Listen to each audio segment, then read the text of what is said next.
Ask the Muscle Whisperer.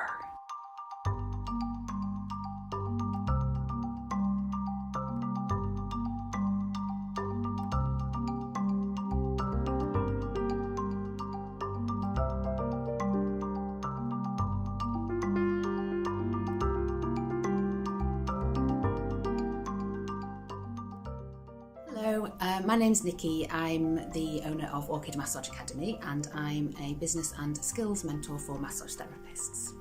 And I've been asked to talk to you about niching. So the thing about niching is I didn't actually ever choose a niche. My niche chose me.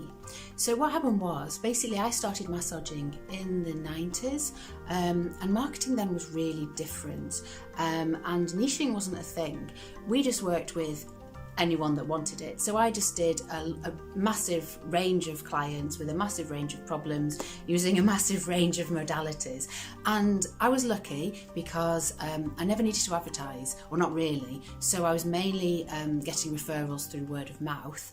And so niching wasn't even a thing. And I had more than enough clients and it was all fine.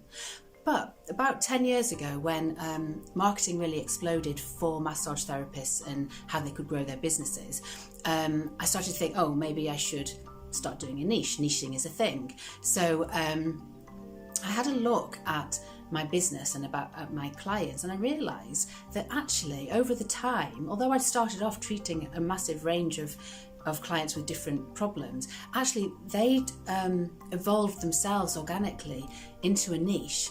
So when I looked at them, I realised that I was working with a very specific group of people, mainly working with specific types of problems and working in a very specific manner using a specific style. And so I actually had a niche, although I'd never actually actively chosen it. It just ended up organically arriving. So that was fine.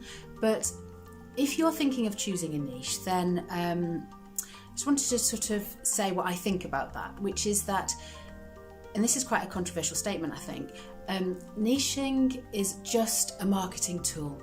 So if you have a full client list, if you're busy and you don't need any more clients, if you are the only one who does your thing in your local community or your local area, and most of your client getting is through word of mouth and referrals, then you're less likely to need a niche. You need a niche if you need more clients and if you want to grow your business, and if you advertise online. If you advertise at all, but really if you advertise online, then you do need a niche, because our attention spans online are so quick, so short, and you need something that will pull people in, that will make them notice you and want to find out more, want to read more about you, and a niche really does that really well. So the other thing about a niche is it gives you credibility. If you specialise in something, then people will take you more seriously. So that is also something that is in favour of niching. So, I work with a lot of clients in my mentoring, a lot of therapists who are struggling to choose a niche. So one of the things that I notice is there's a lot of resistance around choosing a niche. They're wanting to grow their businesses, they're wanting to get more clients, but they feel as though choosing a niche will narrow them down, that will make them kind of make them bored in a way, that they always have to work with the same type of people over and over. And also I notice one of the resistance points is feeling as though if you narrow too much, will that mean that your audience is really small, and how are you going to make money? So the thing I always say is niching is your shop window, it's not your whole shop. So niching is really just a marketing tool to entice people in, to make people want to come into your shop and see what else you have to offer. So don't feel as though that by choosing your niche that is the only people you'll ever work with, because it's really not. What happens is that's your core group, that's the core group of people that will automatically come to you, but there'll be a spillover. You do end up working with other people as well, and you can work with other people as well. It's totally fine.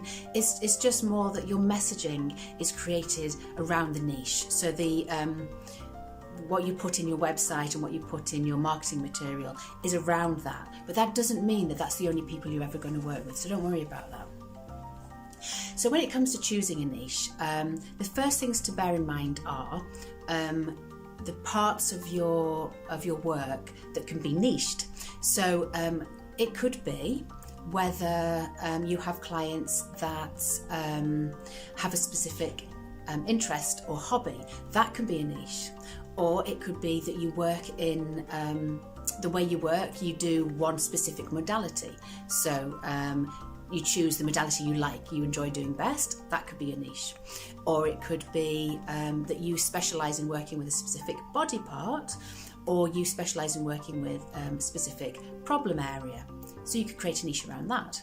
And you can just choose one of those, or you could mix it up and create a more narrow niche by building a few of these together.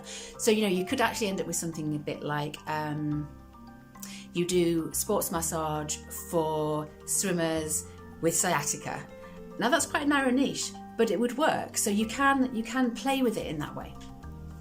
So if you're trying to think what could you choose as your niche, it needs to be something that you've got experience of, or that you're automatically good at, or that you enjoy, or preferably all of them. So you can look at your current clients. What I recommend with my therapists when I'm mentoring them is that they make a list of their clients, of the ones that they really enjoy working with the most, the ones that they feel most confident and at ease working with. Get that list down and then see, is there any common denominators around those clients, either why they come to you, or what treatment they get off you, or what problems they have, or even at them as people, what kind of interests they have. Can you create a niche around anything there? And that should help.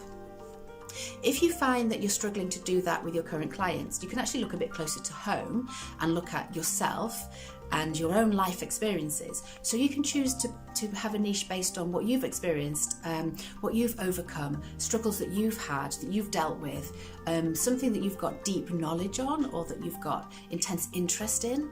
That can become a niche for you. So it doesn't have to be just about your clients, it can also be about yourself as well. So I think the key thing here about the niche thing is you want to choose something that you feel really interested in, that you feel happy with, that you feel even passionate about, because there's no point choosing something just for the sake of it, just because you feel like you have to niche. The first thing really is, do you have to niche? Have you got enough clients? Are you totally happy with what you do? Fine, you don't need to. But if not, then yes, niching would really help you, but make sure it's something that makes you feel excited and passionate. And then the other thing to all of this is, it's not set in stone. So you're not stuck with what you choose. You're going to evolve and change over time as a person. You're going to evolve and change over time with the way you work, and you're going to evolve and change over time with your niche. That's completely normal. You don't start off with one niche and you have to stay with that for the whole of your career. Not at all. It's totally fine that it will morph and become something else, as you change. So you don't need to worry about that. Okay, so there's your basic building blocks for a niche. I hope that helps you, and good luck with it.